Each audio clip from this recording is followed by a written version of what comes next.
মুখ্যমন্ত্ৰী ডাঙৰীয়া দুদিন পিছে পিছে মিয়াৰ পিছফালে লাগি থকা দেখা যায়। মিয়া কোন? অসমৰ যিসকল মিয়া মুছলমান আছে তেওঁলোক সকলোৱে ভাৰতীয় নাগৰিক, তেওঁলোক অসমৰ বাসিন্দা, তেওঁলোক ইয়াতে জন্মগ্ৰহণ কৰিছে, তেওঁলোকে সকলো অধিকাৰ ইয়াত সাব্যস্ত কৰি আছে। কিন্তু দেখিবলৈ পোৱা গৈছে যে অসমৰ মুখ্যমন্ত্ৰী ডাঙৰীয়াই কিছুদিন পিছে পিছে মিয়াক তুচ্ছ তাচ্ছিল্য কৰি আহিছে, মিয়াক উচ্ছেদ কৰি আহিছে, মিয়াসকলৰ শৈক্ষিক সামাজিক অৰ্থনৈতিক জীৱনত তেওঁ প্ৰভাৱ পেলাইছে, যাতে উন্নয়ন নহয়, যাতে মিয়া ল'ৰা ছোৱালী শিক্ষিত হ'ব নোৱাৰে।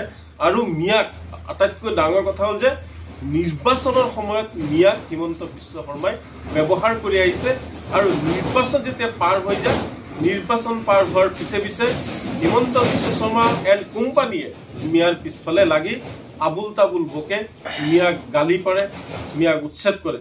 এটা কথা আজি আপোনালোকক ক'ব বিচাৰোঁ যে হিমন্ত বিশ্ব শৰ্মাই যিমানেই উচ্ছেদ কৰিব, হিমন্ত বিশ্ব শৰ্মাই মিয়া মুছলমানক যিমানেই উন্নতি কৰিব নিবিচাৰিব, মিয়াৰ লগত কিন্তু আল্লাহ আছে। মিয়াৰ লগত আল্লাহ আছে, যাৰ কাৰণে মিয়াৰ ল'ৰা ছোৱালী এতিয়া আকাশত উৰাজাহাজ চলাব, মিয়াৰ ল'ৰা ছোৱালী এতিয়া নাছাৰ বিজ্ঞানী হ'ব, মিয়াৰ ল'ৰা ছোৱালী এতিয়া ডাঙৰ ডাঙৰ ডক্তৰ হ'ব, ইঞ্জিনিয়াৰ হ'ব। হিমন্ত বিশ্ব শৰ্মাই কিন্তু ৰখাব নোৱাৰে। তেওঁ যিমানেই গৰু গাহৰি ৰাজনীতি কৰক, তেওঁ যিমানেই হিন্দু মুছলমানৰ ৰাজনীতি কৰক, কিয় নিৰ্বাচন পাৰ হৈ গ'লে হিন্দু মুছলমানৰ ৰাজনীতি কৰিব লাগে? আপুনি দেখোন দলগাঁৱলৈ যায়, আপুনি দেখোন লাহৰীঘাটলৈ যায়, আপুনি ৰূপহীলৈ যায়, চামুগুৰিলৈ যায়।